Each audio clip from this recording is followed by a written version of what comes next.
¿Qué tal? Buenos días. Esta mañana vamos a conversar con tres de las mentes más entendidas en constitucionalismo en este país. De eso hablamos hoy en República.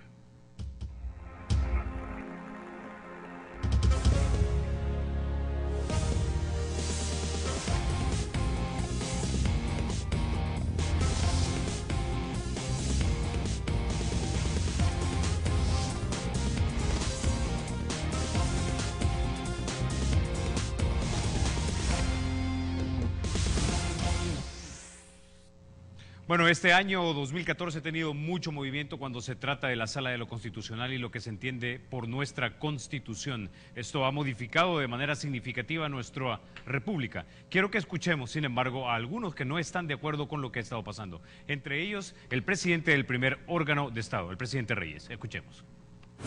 El retorcimiento de la justicia está llegando a niveles increíbles en El Salvador. Justifica su agenda de reforma política, reforma que ellos no pueden hacer, porque ellos no pueden reformar la Constitución, lo están haciendo de facto. Esto precisamente nos sirve como telón de fondo para abrir nuestra discusión con tres de las mentes más entendidas en constitucionalismo en este país. Conversamos esta mañana con el doctor René Hernández Valiente. Él es ex magistrado de la Corte Suprema de Justicia, ex ministro de Justicia también. Conversamos con el doctor Enrique Borgo Bustamante, ex vicepresidente durante el periodo del presidente Calderón Sol. Y hablamos también con el doctor Mario Solano, ex magistrado de la Corte Suprema de Justicia y también ex ministro de Justicia, si mal no recuerdo. Caballeros, de más está decirles que me siento completamente honrado en poder discutir con ustedes. Tres distinguidos jurisconsultos. Bueno, planteado el punto, el presidente Reyes básicamente dice que 5 personas en una sala de lo constitucional no pueden básicamente legislar. Aquí hay básicamente 2 puntos. Uno, si vemos a la Constitución como un documento vivo que puede interpretarse y adecuarse a los tiempos, o si vemos a la Constitución como un documento escrito que debe entenderse tal cual y de acuerdo a las intenciones de los constituyentes. Vamos a empezar con el doctor Mario Solano. Bueno, en primer lugar, muchas gracias, Carlos, por invitarme al programa. Es un gusto y un honor estar con el doctor Borgo Bustamante y con el doctor René Hernández Valiente y desde luego acompañándolo a usted en su programa. Pero quiero aprovechar también para enviar un saludo de Año Nuevo al pueblo salvadoreño y esperar que el próximo año sea de mucha aventura y felicidad para el pueblo en general. En relación a su pregunta, ya hemos conversado en otras oportunidades acerca de lo que ha ocurrido con los tribunales constitucionales. Esto ha sido una evolución que se ha venido dando desde que se estableció de que era necesario establecer un control constitucional a efecto de que la Constitución mantuviera su carácter de supremacía sobre el resto del ordenamiento jurídico. Se ha considerado de que en un principio los tribunales constitucionales solamente podían, digamos, como interpretar la ley y la Constitución,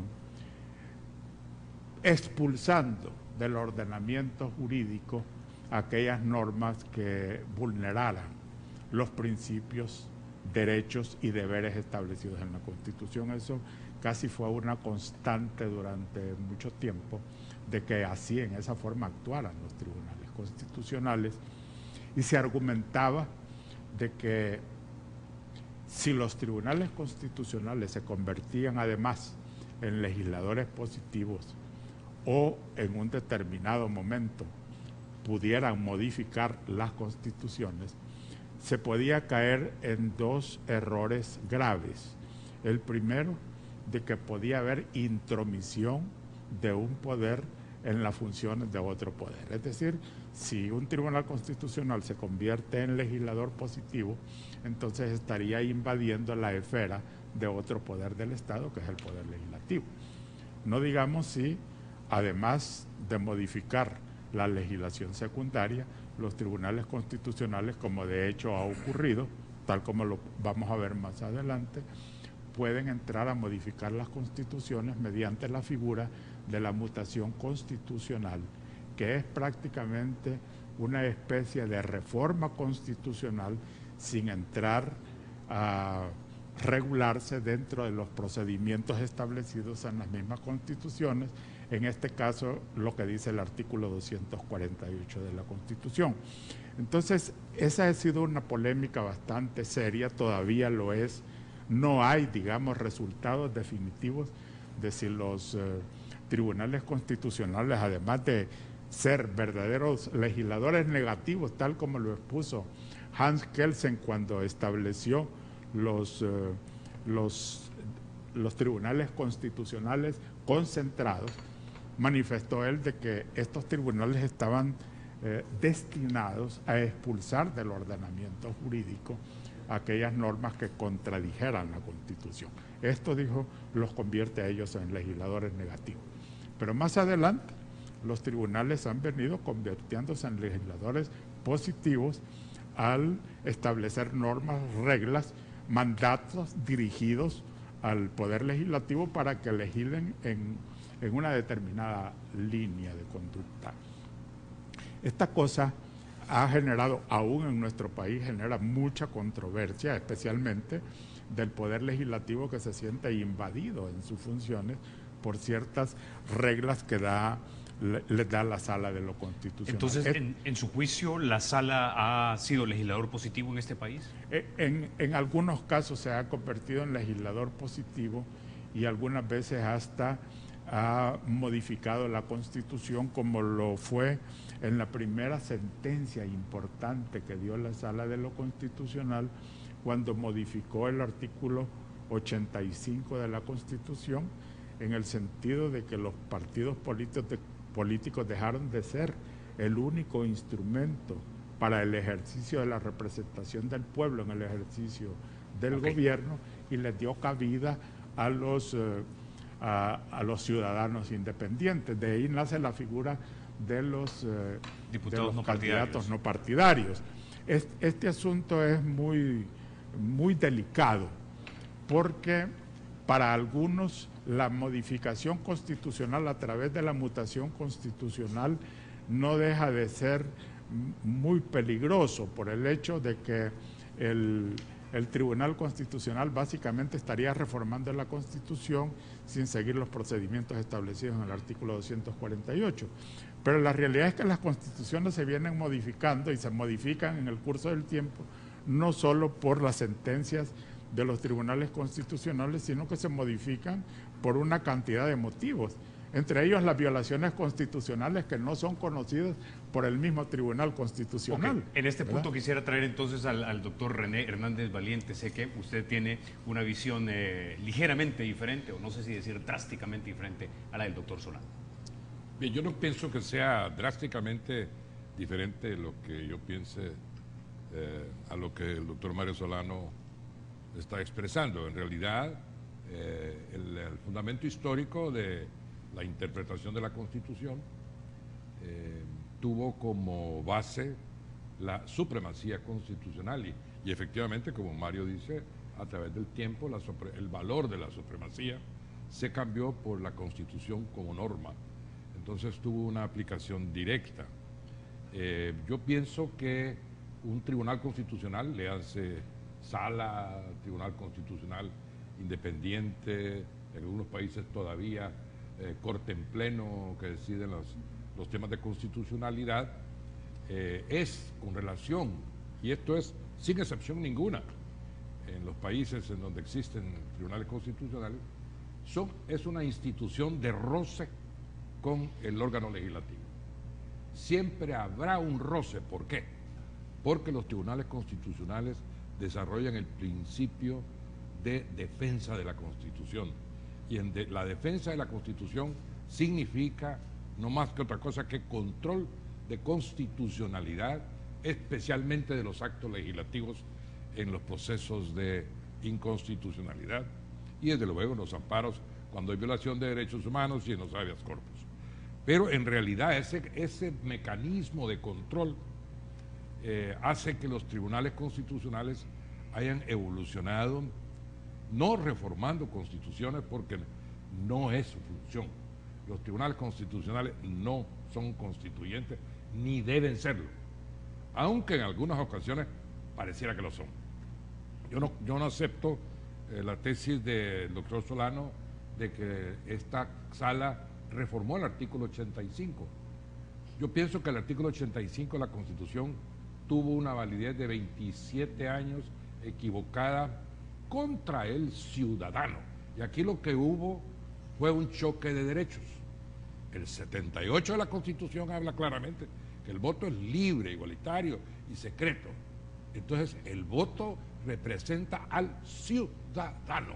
Y la sala lo que hizo fue tomar ese principio de defensa del derecho del ciudadano y decirle a los partidos políticos: ustedes no son más que instrumentos entre el ciudadano y el ejercicio del poder, que se alcanza a través del voto. Pero el voto que está en el 78, ustedes lo han venido manipulando 27 años. Y a un momento, aquí llegaron. Ahora vámonos del lado del ciudadano. Y ahí han estado. Ese criterio, ese principio, ese desarrollo de interpretación de la Constitución y de interpretación no histórica, sino que interpretación con base en principios que conocemos perfectamente, hemos sido compañeros en la sala de lo constitucional, se llama favor libertatis, el principio pro homine, a favor del hombre. ¿Qué hizo la sala? Llevar a un punto superlativo que le corresponde al ciudadano para el ejercicio de sus derechos ciudadanos que le estaban siendo negados por los partidos políticos, cuando le decían a los partidos políticos: vaya, o el Consejo Central de Elecciones, últimamente el Tribunal Supremo Electoral, mal llamado, pero así se llama. Entonces, el organismo electoral presentaba al ciudadano una papeleta de votación en donde uno llegaba a firmar un contrato de adhesión. Ni sabía por quién votaba. Votaba por una bandera. Pero ahí no había una cara, ahí no había una relación directa entre el elector y el funcionario que se estaba eligiendo. La sala vino a modificar eso y nació el voto por cara. ¿A favor de quién nos ponemos en valores? ¿Ciudadanos o partidos políticos? El partido político tiene una función muy importante, no quiero que se mueva a error mi expresión. Desde luego que los partidos tienen que ser el mejor instrumento, pero no el único, ni exclusivo. Doctor Borgo Bustamante. Me ha colocado a mí aquí en el centro como que soy el fiel de la balanza. Pero definitivamente muchas gracias por habernos invitado y la presencia de mis queridos colegas aquí con usted. Definitivamente este es un problema realmente que tiene las dos versiones. Porque un país como Estados Unidos tiene una constitución que no ha tenido reformas en 200 y pico de años. ¿Y cómo es posible que las circunstancias cambiantes en la vida han venido dándose y este tribunal ha continuado realmente administrando justicia constitucional sin necesidad de cambios en la legislación constitucional y muchas veces a través de cambios en la legislación secundaria?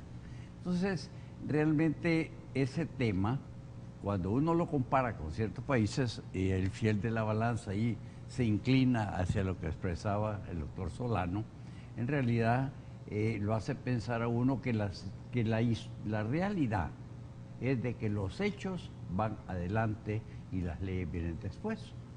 Desde que se empezó a inventar las normas jurídicas, estas vienen a regular hechos que ya se daban en la vida práctica, en la vida diaria. Entonces las constituciones por fuerza se van quedando atrás en los cambios que se dan. Y si no, veamos todos los cambios que da la tecnología, el internet, las comunicaciones, ahora por teléfono, que en realidad implica también la visión de la persona con quien habla, en fin, tantas cosas. Pero tenemos el otro elemento, es de que la interpretación histórica, según establece la misma Constitución, determina que hay que ver los antecedentes históricos. Y cuando se discutió el artículo 85, ya que allí caímos en ese tema muy especial, que en realidad tiene todas las implicaciones positivas que señalaba el doctor Hernández Valiente, en realidad esa discusión no se refiere más que a que el FMLN pueda llegar al poder si no es por la vía democrática, por la vía del voto, y que no pueda llegar al poder por la vía de las armas. No es esa la razón específica, porque hay muchas opiniones que aparecen allí de distinta naturaleza. Por otro lado, debo decir que el lenguaje popular, que creo yo que también incide mucho en las disposiciones constitucionales, habla de gobierno. Y todo el mundo piensa, cuando habla de gobierno, en el órgano ejecutivo. Nadie está pensando en el órgano legislativo y mucho menos en el judicial. Entonces, si uno también interpreta de que gobierno es los tres órganos principales, entonces también lo llevamos de encuentro al órgano judicial. Entonces el órgano judicial también estaría en esa situación politizado, que no lo queremos. Ahí ninguno de los tres. A esta altura, entonces, debo hacer una pregunta, y es la siguiente. Si tenemos dentro de los políticos dos corrientes, uno que piensa que se está legislando y otros que piensan que no se está legislando, sino que se está reconociendo lo que dice la Constitución, ¿qué tan estables en el tiempo podrían ser estas decisiones judiciales? ¿Qué tan sólidos podrían ser estos precedentes judiciales que se están sentando en el tiempo? Doctor Solano. Bueno, quizás solo voy a hacer una pequeña referencia al tema de la modificación constitucional, que es lo que yo dije, modificar la Constitución. Las constituciones se modifican primero por una revisión constitucional, que es dejar sin efecto la Constitución existente y poner otra. Eso se llama revisión constitucional. La reforma constitucional es cuando se modifica parcialmente. El término clave aquí es modificación, cuando se reforma parcialmente la Constitución. Se quitan algunas instituciones y se ponen otras.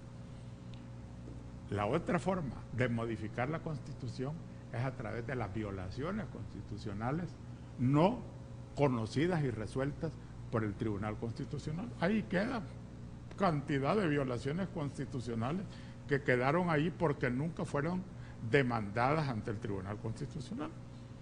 La costumbre, el trabajo diario que hacen los ciudadanos modifica la Constitución.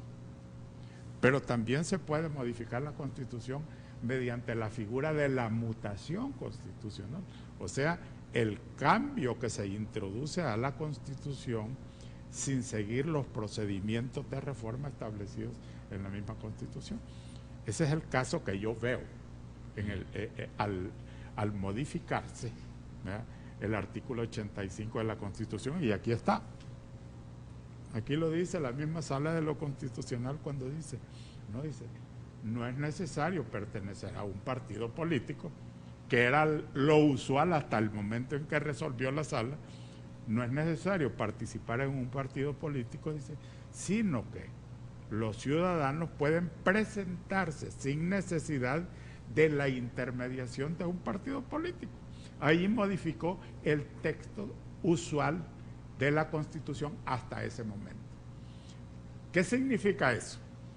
¿Reformó la Constitución la Sala de lo Constitucional? No, porque no siguió el procedimiento adecuado, pero introdujo un elemento nuevo. A eso se llama mutación constitucional.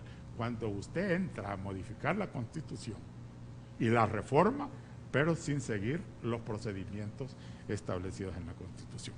Hecha esa aclaración de mi parte, entonces vamos a ver qué es el siguiente punto que usted plantea.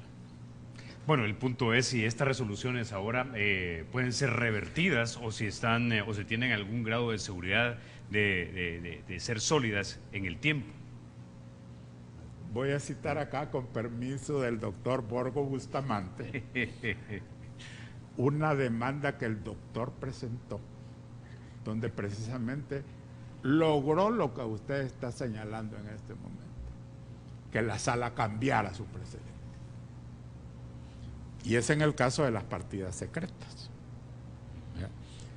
En las partidas secretas, en la época que el doctor Hernández Valiente y su servidor éramos magistrados de la sala, nosotros resolvimos de que el movimiento de partidas que había entre un ministerio y otro estaban correctos, estaban en el marco de la Constitución.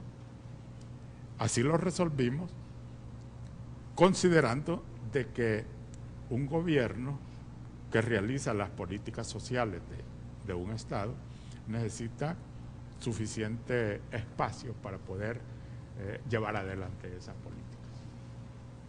Y entonces se dijo que esos movimientos eran movimientos que estaban conforme a la Constitución.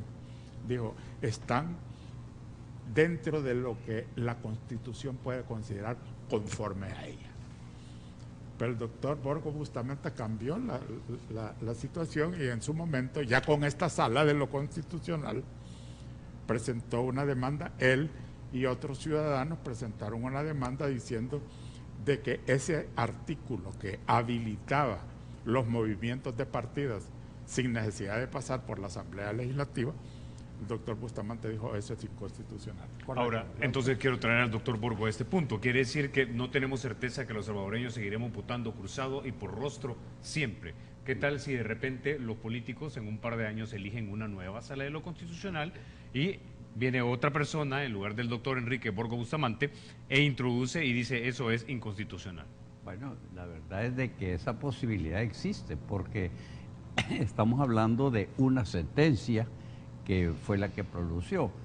Yo quisiera también, con respecto a las opiniones que han expresado, señalar en realidad la parte realmente que constituye la resolución, el fallo y las consideraciones que se hacen adentro de la Constitución, porque cuando sea en el aspecto negativo que expulsa una disposición por inconstitucional o declara que es inconstitucional tal acto, realmente negativamente está legislando, porque está impidiendo ese tipo de acciones, porque ya le cae la amenaza de que si esas acciones continúan similares, va a ser esas acciones también declaradas inconstitucionales. Pero el problema realmente está que cuando está haciéndose el análisis, ahí surgen una serie de razones que expresa el juzgador. Entonces dice, bueno, pero es que aquí, y estaba dando yo una, por ejemplo, si no, si el término gobierno es un término que se usa normalmente para hablar del Poder Ejecutivo, en fin, distintas razones, las razones históricas, lo que sea. Pero el problema es donde sí yo en realidad siento que hay una dificultad grave es cuando en esa parte, que no es resolutoria, está haciendo recomendaciones. Y allí entramos sí en un tema que realmente creo yo muy discutible, porque un juez tiene que resolver sobre el tema que se le ha planteado. Y el tema que se plantea en el caso de las inconstitucionalidades es una inconstitucionalidad de una determinada disposición. Entonces, a veces resulta, o de un acto, a veces resulta que la sala, en realidad, tratando de hacer las cosas legales o constitucionales, empieza a recomendar. Y lo tenemos presente en el caso ahorita del voto cruzado. Entonces, allí hay quizás un tema que incide mucho, porque yo en un momento dado puedo decir, no, sí, para mí el fallo es el que manda. Y el fallo y nada de lo demás. Toda la argumentación que quiera dar, aunque me parezca buena o mala, no tiene valor para mí, sino el fallo. Y el fallo lo voy a respetar, no importa que no esté de acuerdo. Para cerrar entonces este capítulo, doctor René Hernández Valiente, el mismo planteamiento. ¿Podemos entonces regresar a votar solamente por bandera en un momento dado si cambian los jueces de la Sala de lo Constitucional? ¿O hay alguna fortaleza en sí misma de la resolución, en el pensamiento judicial que impida que esto vuelva hacia atrás? Bien, quizá en los temas políticos y especialmente en los temas electorales que le toca resolver a un tribunal constitucional, cuando anteponen los derechos de los ciudadanos a los de los instrumentos que lo deben de acompañar en la política de un país, que son los partidos, por ejemplo, lo que encontramos pudiera ser una diferencia o tal vez un choque de derechos, es decir, el derecho del 85 del partido político, que son el único instrumento, dice la Constitución, o el derecho al voto libre, igualitario y secreto del ciudadano. ¿Hay conflictos de intereses? Bueno, esto lo resuelve el mismo derecho constitucional a través de los juicios de ponderación. ¿Cuánto va a durar un principio? Bueno, los ejemplos, cuando ha habido jurisprudencia, es decir, varias sentencias en el mismo sentido, hay un criterio técnico jurídico de respeto a la resolución, porque ya es, digámoslo así, casi que universalmente aceptada. Cuando no existe ese peso específico social, que le hablaba de que el beneficio del ciudadano es patente, es latente, y el ciudadano se matricula ejerciendo sus derechos ciudadanos dentro de ese principio, es muy difícil que vuelva a que un tribunal constitucional revierta en contra de los intereses ciudadanos que se manifiestan el día de las elecciones, que se manifiestan a través de la presión social que hace la sociedad civil. Pero por otro lado hay ejemplos muy interesantes, ya inclusive algunos de ellos lo hemos hablado usted y yo en el pasado, como cuando hay un principio es muy difícil que se revierta, se hace un cambio.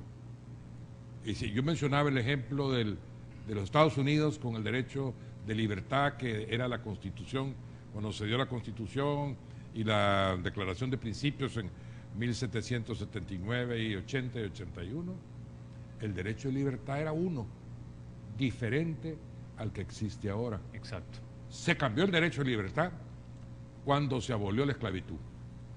Pero la Constitución permitía la esclavitud. El derecho de libertad era para los blancos, no era para los negros. Hombres blancos de propiedad. Y se cambió. Y se cambió. ¿Cuánto duró? Hasta la fecha. ¿Alguien se atreve a volver a la esclavitud? Nadie. Okay. Bueno. Este es un ejemplo muy claro. Doy otro, también le di otro muy simpático, es el costarricense, ¿no? Que dice que la mujer extranjera que contrajere matrimonio con un costarricense adquiere el derecho a la residencia y posteriormente a la ciudadanía. Y el Tribunal Constitucional de Costa Rica dijo, incorporamos en ese concepto al género humano. ¿Se cambió la Constitución? No. ¿Se mutó la Constitución? Sí. ¿Se cambió el texto? No. Pero sí se mutó la Constitución. Son dos ejemplos de hasta dónde vamos a llegar. Yo creo que es muy difícil decirlo, pero los principios y valores, cuando se interpretan las leyes secundarias conforme los principios y valores, como que son más sólidos. Cuando las leyes secundarias se modifican, se declaran inconstitucionales, salvo que se interpreten conforme la Constitución, sin derogarlas, adquieren una mayor permanencia. Y esa parte es quizá lo novedoso. Kelsen, que nosotros lo conocemos muy bien con el doctor Solano, que fue el que creó el Tribunal Constitucional en Austria en 1920, después se retiró del derecho constitucional, pero creó y hizo que los países europeos, y ahora un poco los del este, y algunos latinoamericanos siguieran el ejemplo de los tribunales constitucionales separados del poder judicial. Él hablaba del legislador negativo, él hablaba de la expulsión de la norma del sistema que contradijera la Constitución. Él se asombraría ver ahora cómo ha avanzado el derecho constitucional, porque ya no es solamente esa función profiláctica de expulsar del ordenamiento, sino de conservar la norma en el ordenamiento bajo un principio de conservación de la norma, siempre y cuando se interprete conforme la Constitución. Entonces se vuelve orientador de la gestión, porque si usted aquí tiene una ley, si usted sigue interpretándola como la está interpretando, está cayendo en inconstitucionalidad. Pero si este texto lo interpreta conforme a la Constitución, aplíquelo sin problema. Esto habla de la movilidad que pueda haber en preceptos de legislación secundaria, no de Constitución. Perfecto, listo. Con esa idea entonces nos vamos a la pausa, ya regresamos y hablamos ahora sí de las sentencias que de hecho han modificado parte de la vida republicana en nuestro país. Ya volvemos.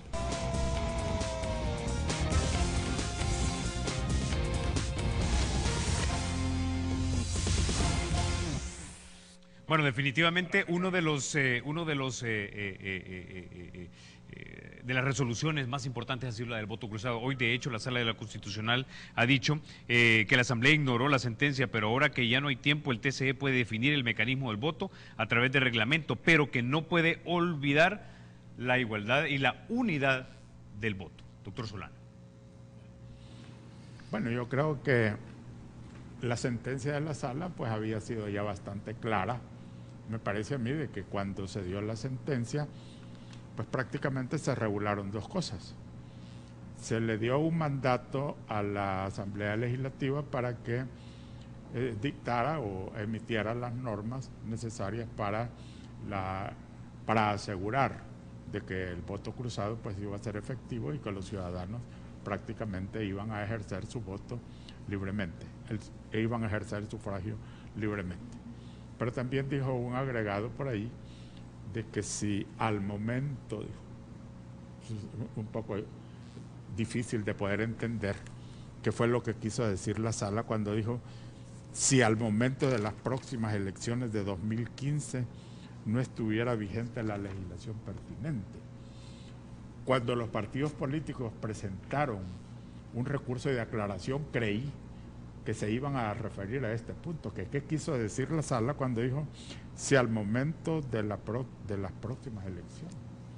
Este es un término bastante vago que realmente creo que debió haber sido precisado por la Sala, aun cuando no se lo hubieran pedido los ciudadanos, porque aquí no sabemos qué quiere decir esto de si al momento, porque si al momento es el día de las elecciones, entonces ni siquiera el Tribunal Supremo Electoral puede realmente dictar las medidas que sean pertinentes, porque si consideramos que ese sí al momento a que se refiere la Sala, o si al momento que se refiere la Sala es cuando se hizo la convocatoria, y la convocatoria se hizo antes de la emisión de la sentencia de la Sala, o sea, de que estamos en una situación un poco difícil, porque ya la Asamblea Legislativa dijo, miren señores, lo dijo bien o mal, no vamos a entrar a ese punto,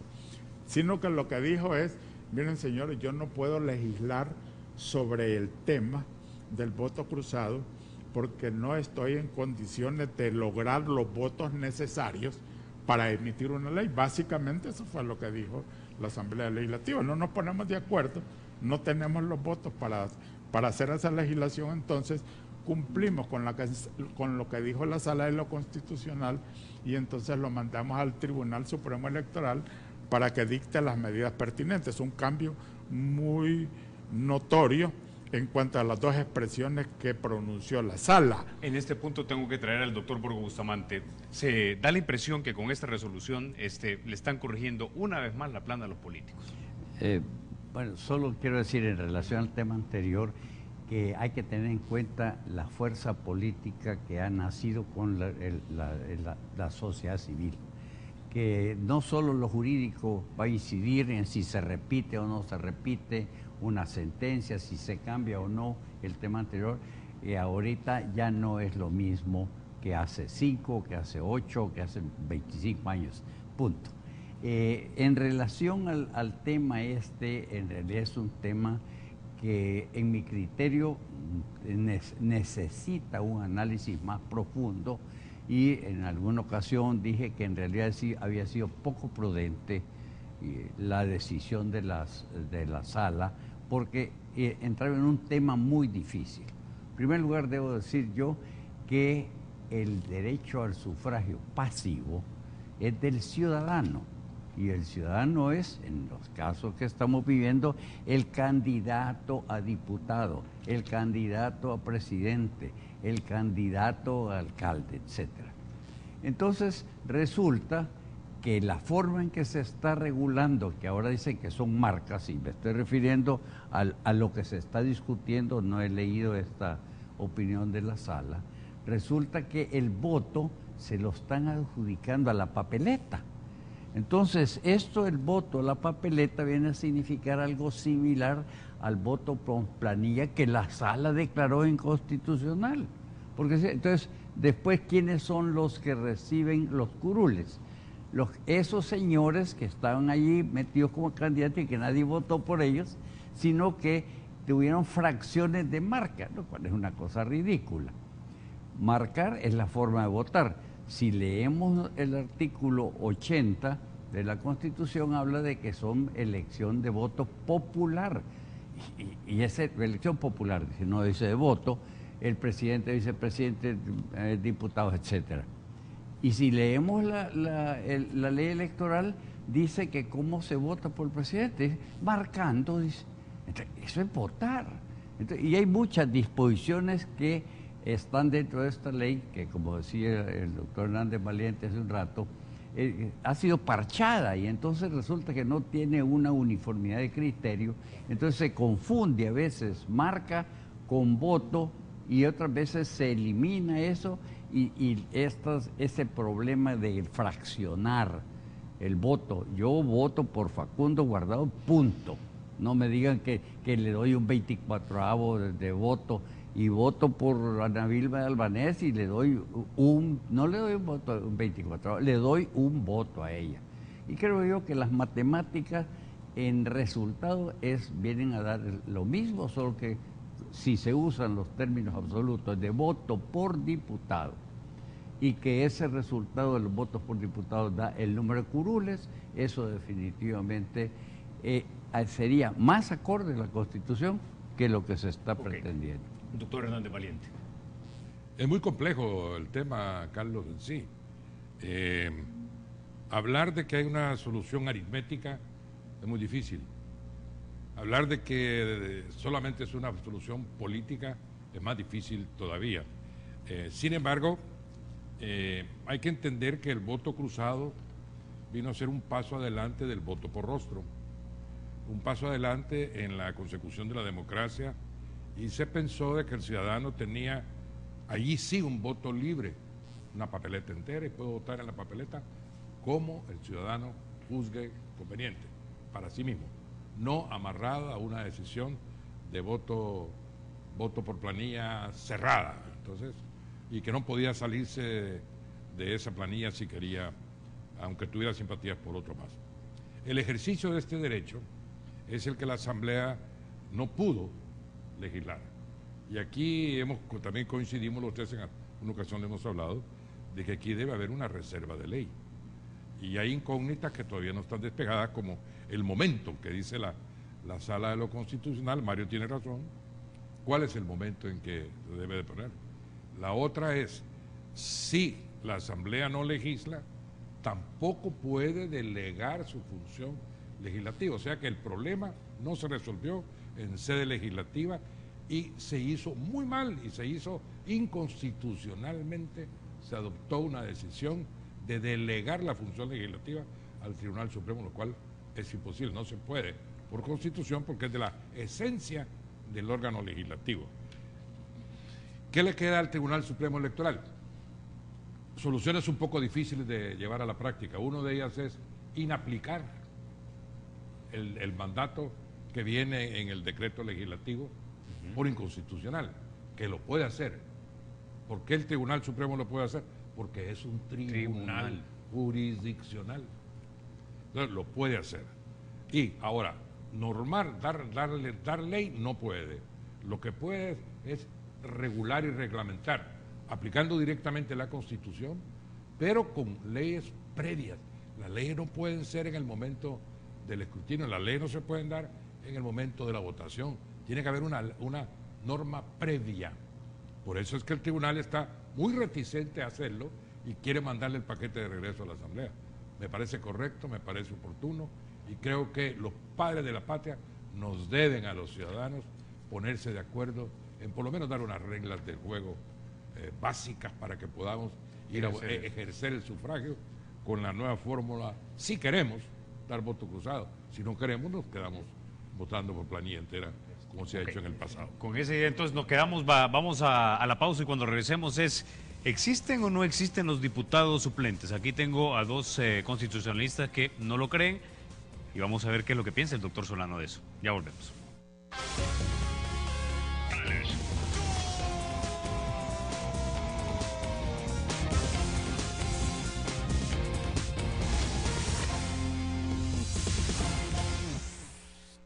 Vamos a comenzar con usted, doctor Enrique Borgo Bustamante. Yo sé que usted y el doctor Hernández Valiente han interpuesto un recurso de inconstitucionalidad por la figura de los diputados suplentes. Ya la Corte dijo, o la Sala Constitucional dijo de que no tienen fuero, pero ustedes incluso van más allá. No es que no tengan fuera, es que es un invento, doctor Sí. Borgo Bustamante. Bueno, lo que sucede es de que el 31 de julio se emitieron 3 decretos por la Asamblea, los cuales fueron realmente supuestamente aprobados por 43 votos. En esos 43 votos había 6 diputados suplentes. Nuestra Constitución dice en el artículo 123, si mal no recuerdo, que las decisiones de la Asamblea se toman por mayoría de los diputados electos. Entonces resulta que estos señores que estuvieron ahí, 3 del Frente y 3 de Gana, aparecen como diputados suplentes, y estos señores yo nunca los vi en ninguna papeleta de votación, y ninguno de nosotros votó en el 2012 por ninguno de estos señores diputados suplentes. Ese fenómeno ya nosotros lo analicemos y vimos que había 2 posibilidades. Primero, plantear una demanda de inconstitucionalidad de la declaratoria de diputados electos de todos esos señores suplentes, porque lo hizo el Tribunal Supremo Electoral cometiendo un grave error de no ponerlos dentro de las planillas para que lo votaran los ciudadanos, y segundo, lo hizo la Asamblea al reconocerle su calidad. Entonces, ese problema realmente si hubiéramos planteado eso, creamos una situación jurídica caótica, porque muchos de los casos de aprobaciones también excedieron de deudas con el exterior, de emisiones de obligaciones, en fin, muchos problemas que no queríamos que existieran. Entonces decidimos irnos al caso específico de ese decreto 763, que se refiere al Código Tributario, cómo se hace la valoración de bienes, que no es trascendente, pero con el objeto de llamar la atención de que había que legislar y había que tomar decisiones para este periodo. Se pone una segunda papeleta de diputados suplentes, van a decir, no, porque va a duplicar el costo total y no tenemos dinero. Entonces, hay otra forma. Pues bueno, pues pongamos que se va a poner el nombre siquiera del diputado suplente debajo del propietario, el propietario con su foto, pero hay que modificar la ley. Es decir, busquemos una solución, porque la ley está clara, la ley electoral, que dice que debe estar el nombre y la fotografía de los candidatos. Ahí no distinguen entre propietarios y suplentes. No es que tenían que ir los dos. Habría que modificarle así, de los propietarios y el nombre de los suplentes. Eso básicamente es el razonamiento, y la sala no nos ha admitido esto que presentamos el día 4 de noviembre, esa demanda.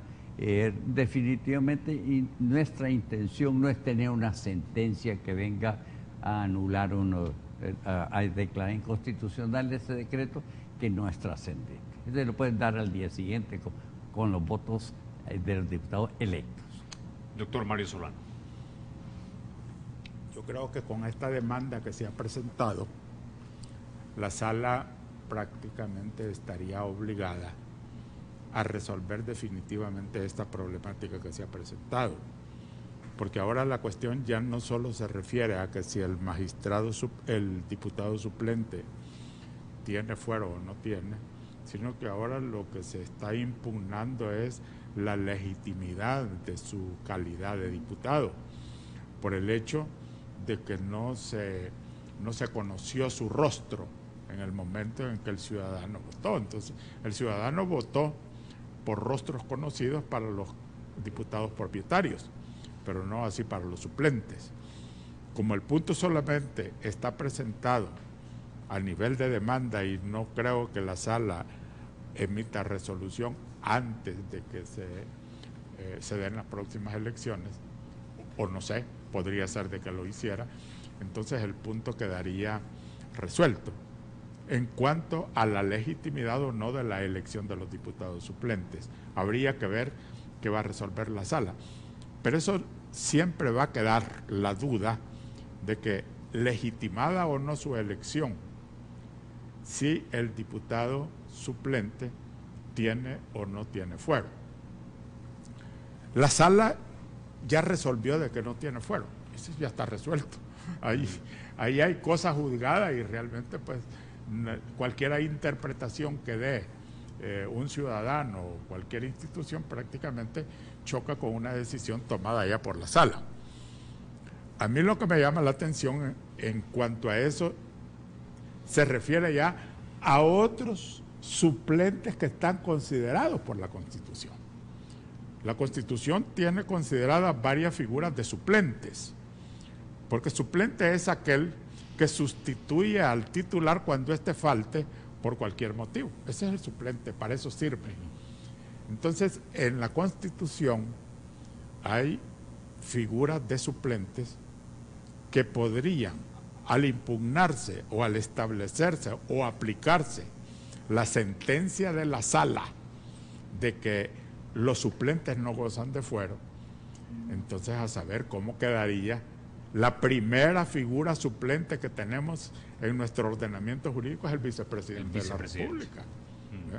¿Qué ocurre? ¿Por qué? Porque el vicepresidente de la República únicamente está ahí para sustituir al presidente cuando éste falte por cualquier motivo. Es suplente. Lo mismo ocurre con los viceministros de Estado. Los viceministros, dice la Constitución, sustituirán a los ministros en los casos determinados por la ley. Pero mientras no los estén sustituyendo como ministros, son viceministros, es decir, son suplentes, ¿no? Okay. Solo permítame terminar este punto. Okay. Y lo mismo ocurriría con otras figuras de suplentes que hay en la Constitución, que unos de ellos son los del Tribunal Supremo Electoral. Eso, la Constitución estableció la figura de los magistrados suplentes. El resto de magistrados no. Los magistrados de la Corte Suprema de Justicia suplentes los estableció la ley, los de la Corte de Cuentas de la República. Con eso no hay problema, eso no tiene problema. El problema para mí se presenta con los sustitutos o suplentes consignados expresamente en la Constitución para el caso, el vicepresidente, los designados a la presidencia de la República no tendrían fuero, ¿verdad? Y así también los viceministros y los magistrados del Tribunal Supremo Electoral, y no recuerdo en qué otro caso la Constitución previó el caso de suplencias. El resto no, el resto está regulado en ley secundaria. Ahora, solo una acotación pequeñísima. Claro. En realidad, el vicepresidente es miembro del Consejo de Ministros, y allí sí él tiene una función en el momento en que se reúne el Consejo de Ministros, que lo hace allá a las 1500. Allí habría la posibilidad de que hubiera una responsabilidad y fuero en ese momento, que en el fondo la sala fue lo que estaba diciendo. Dijo, no, los diputados suplentes cuando están fungiendo como propietarios es que gozan del fuero. No es que dijo que no lo gozan en forma absoluta. Entonces, y eso realmente no me quiero extender, pero se origina de que un error, porque esta es protección a la organización que se dio primero por el Parlamento, ya por el siglo XIII, para defender el Parlamento y sus decisiones del rey, del monarca soberano, y luego se lo han apropiado, así como los viajes y los viáticos y todo, y dicen que es de ellos. No es de ellos, es en realidad del Parlamento, es una protección a nuestro Congreso, a nuestra Asamblea. Ok. Se me acaba el tiempo, doctor, pero quiero darle la última palabra en este sentido. Es decir, para mucha gente dicen, bueno, si no tienen fuero, incluso mucho mejor, dicen, porque van a tener que respetar más la ley, pero de fondo, ¿esto introduciría alguna distorsión fundamental en la constitución de la Asamblea Legislativa y en el nombramiento de funcionarios en el Poder Ejecutivo? Pienso que no, es decir, porque el concepto que han hablado mis colegas es de que el fuero es funcional. Y si el fuero es funcional, no constituye un privilegio que me lo llevo y lo meto abajo de la almohada cuando llegue a mi casa, para ponerlo un poquito jocosamente, ¿no? Y además el fuero tiene esa historia de inmunidad ante el rey. Pero era el choque que había entre parlamento y rey cuando nacieron los parlamentos, siglo XIII, un poquito antes inclusive. Yo creo que lo importante ahorita, el fuero está decidido. La importancia de que pongamos sobre el tapete a los suplentes, me parece, y hemos sido informados que este tribunal ya lo está tratando de resolver. Y ya se nos dijo que a la par de la cara del propietario irá identificado el suplente. ¿Cómo? No lo sé. Nombre o foto, no lo sé. Pero tendrán que ver también un poquito el código electoral.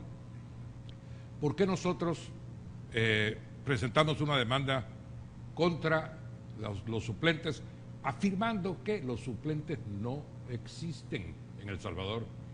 Diputados suplentes no hay, porque para ser diputado suplente tiene que ser electo. Yo le preguntaría a cualquier ciudadano, ¿quién de ustedes, ciudadanos, votó por un suplente? Nadie.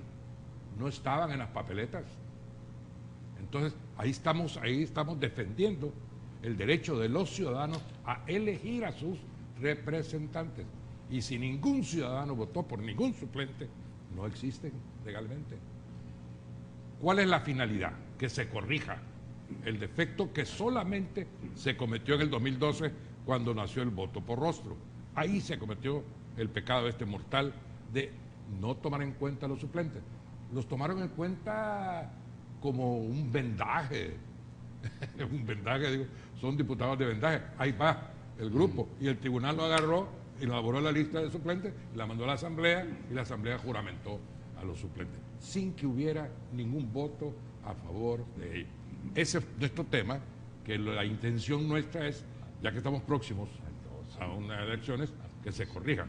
Porque es cierto, no toda la culpa es orgánica de un Tribunal Supremo que tuvo que manejar una figura nueva del voto por rostro, sino un código electoral que ha venido a ser una suma de artículos del pasado que fueron poniéndolos así, yuxtaponiéndolos, igual que nuestra ley de procedimientos constitucionales, y eso no resulta. Ahí es, como dicen los costarricenses, este es un arroz con mango. Sabe muy mal. Entonces, yo creo que si el Tribunal Supremo y los partidos políticos corrigen la plana de los suplentes, no tendremos problemas a futuro. Y estamos a tan pocos meses que yo creo que nadie, por lo menos nosotros, no nos atrevimos a crear un caos, sino que solo presentamos una demanda contra un decreto inocuo, de tributario, una reforma al Código Tributario, que no pasa nada si no se resuelve, que no pasa nada si lo resuelven a favor. Pero sí demostramos que, y el problema es que todas las plenarias tienen suplentes. O sea que el problema como país puede ser bien serio si no lo corrigen de inmediato. Ok, con ese ya nos quedamos y no me resta nada más que agradecerles a ustedes, doctor Mario Solona, doctor Enrique Borgo Bustamante y doctor René Hernández Valiente, por haber compartido este conocimiento acumulado a través de muchos años de experiencia y por supuesto de reflexión sobre la Constitución. Es una excelente enseñanza de republicanismo. Muchísimas gracias. A ustedes, amigos, los espero mañana a las 6:30 de la mañana y recuerden, porque la República es de